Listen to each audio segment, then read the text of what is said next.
Hey y'all, it's Thursday night. Scandal review is uploading. So now I will do my Mary review. Okay, this is season 3, episode 7. Okay. Now, as y'all know, I skip around, so I'm just gonna get into it. Okay, first of all, we start off with Tina and Erica talking. Okay, and to be honest, I was really for Tina in this conversation because sometimes, we all are human. And just like Tina says, I'm not God. We are all human.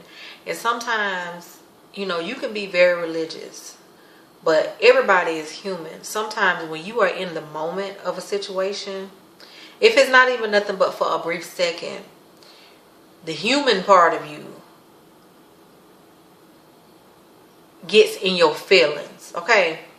And honestly, at this point, I feel like Tina has every right to be in her feelings, and to be hurt. I mean, seriously, hurt on so many different levels. I mean, I've said this before.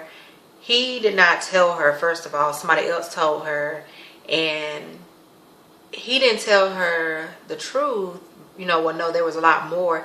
He didn't tell her that until later on, after they had already, I think she said it was like 6 to 8 weeks later that he told her, like he did on the last episode. No, it was multiple affairs. So it's like she's made to look, she's humiliated on so many different levels. Number one, he cheated on her, okay? But number two, she done did this Ebony magazine and said that I'm gonna forgive my husband, blase blase, but she didn't know everything then. So now, some people may say, well, she's going back on her word. She said she was gonna forgive him and whatnot, but I mean, so I just feel like she has every right to be in her feelings and to feel how she does, and to be like, at this point, I don't want him. I don't know at this point. And I understand Erica was trying to be consoling, but to be honest, sometimes you have to get stuff out. You have to get stuff out to get past something, to truly start healing about something, to even accept and deal with something. You have to get it out. Any therapist, doctor will tell you, like a regular doctor or therapist, sometimes you got to cry. Sometimes you just got to let it out. You have to let your soul release stuff. And, so I understand that Erica was trying to be consoling, but in that moment, that's not what Tina needed. Tina needed to get that out. That's what she needed. So then, Erica pretty much tells her that, you need to go to CeCe Winans' house and just get away for a while. Which I have to say, I think I tweeted it and I put it on my Facebook. As y'all know, very happily married. But CeCe Winans is one of the most beautiful women to me. That lady does not age. I mean, I understand they say black don't crack, but I've been listening to CeCe Winans since I was a little girl, and that lady has looked the same. Like, it's timeless. So I just had to say that. So she says that, you need to go to CeCe house. Okay. Now some stuff, y'all know I skip around. Now, okay, I said this in another video. I love Mary. Do not get me wrong. I think all the sisters are beautiful. I feel like I'm always saying this. But I'm just not feeling this new look of Erica's. And I'm not the only person, because I saw other people tweeting about it too. Like, those baggy pants that she seems to be wearing, she wore them on the first time she did a performance for the song when they were in New York. And now that they was, she was in Augusta, she wore them again. And yeah, with all that material, like, that was ugly. I'm just gonna be honest. Now, when she did her photo shoot, like, her face was beat, honey. It was beat. Like, she looked beautiful. the clothing that she had, you know, picked out was really nice. Except for that dress at the end, which, you know, they just showed it like a little clip of it. The silver dress with like this much material. And then all this see-through stuff. Yeah, I was with her on that. Like, that's not appropriate for a gospel singer. Like, that's something that you would see a Beyonce or Rihanna or somebody like that. You know, somebody that, you know, sells their sex appeal somewhat. That's something you would see them in. Like, I'm like, I don't know. I don't know what's going on with Gugu. I know she's saying she got, you know, new clients and stuff, but Gugu, your sisters need you, especially Erica, cause these people that she got working behind her scenes with these, you know, this fashion is just not. It's just, it's missing. It's just no. So I had to get out. I had to just get that out. Now, also, she went to Augusta, Georgia. You know, I'm from Georgia, and it was pretty much like it was a radio show. It was a radio concert, but it's the radio station. If I understood it right from how Warren explained it, the radio station is more of like a hip hop type radio station possibly, but they're owned by like a large, you know, radio station. So if she does good, they gonna play the song. Which, you know, again, I said in my last video, her new album is like #1 on the gospel charts.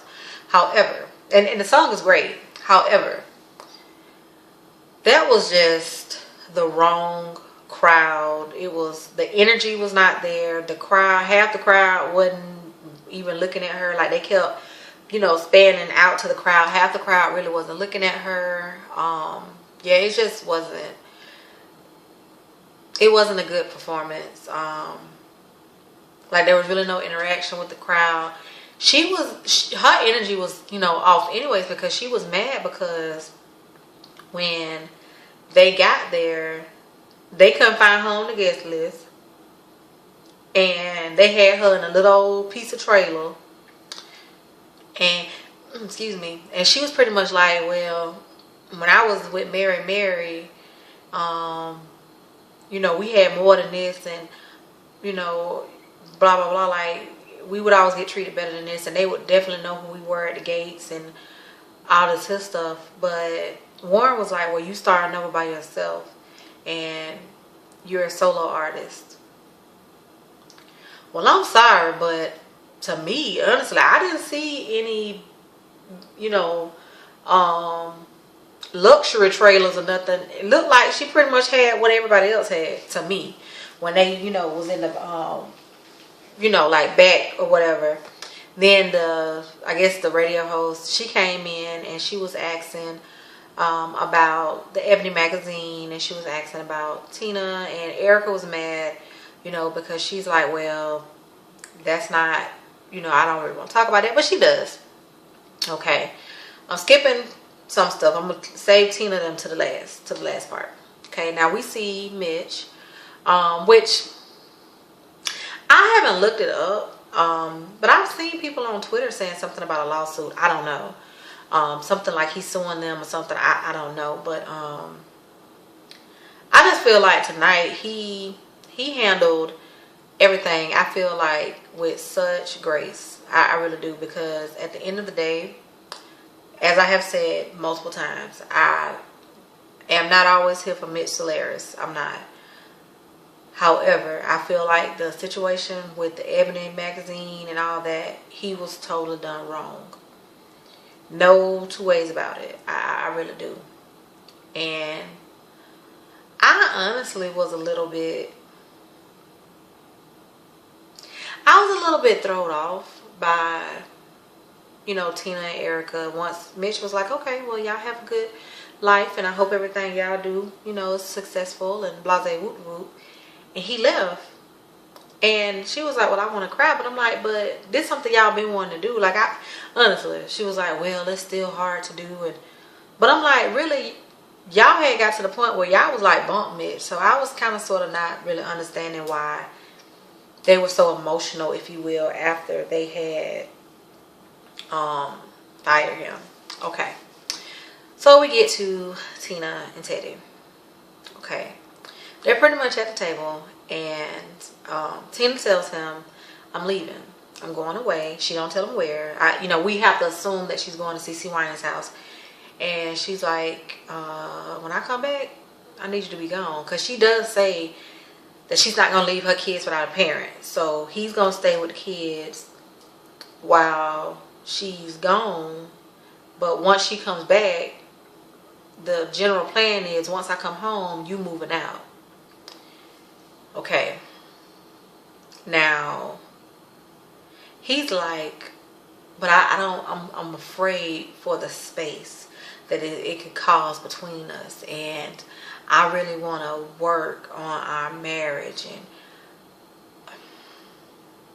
But again, I'm not saying he doesn't want to, but just like other people said, it's pretty much like, it's still a question of, if you wouldn't have got caught, would you ever have told? Would you, honestly. And for whatever reason, like, he just kind of give that vibe like, I'm caught. I never thought I would be caught, but I don't think you really gonna leave me. Like, I really think that in his mind, I kind of feel like, and I'm just a viewer, I'm just watching, but I get the vibe like he pretty much, he loves her. I think, I understand he loves her, but I feel like he thinks she loves him so much that she's going to stay with him regardless.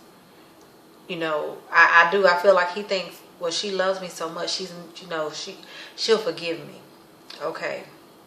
Now, somebody else said this on Twitter, and it got me to thinking. And I'm going to take a few minutes on this. Why is it that when a man cheats, why is the first reaction as women, why do we always do the self-blame thing? Because I've been guilty of that myself, not with my husband. But in the past, when I was in a relationship, I was cheated on. I was cheated on a couple of times. And, I always thought, well, what did I do wrong? What didn't I do right? What could I have done different? Like, I pretty much did the whole self-blame thing. And honestly, it's like, why as women, why do we do that? I don't think men do that.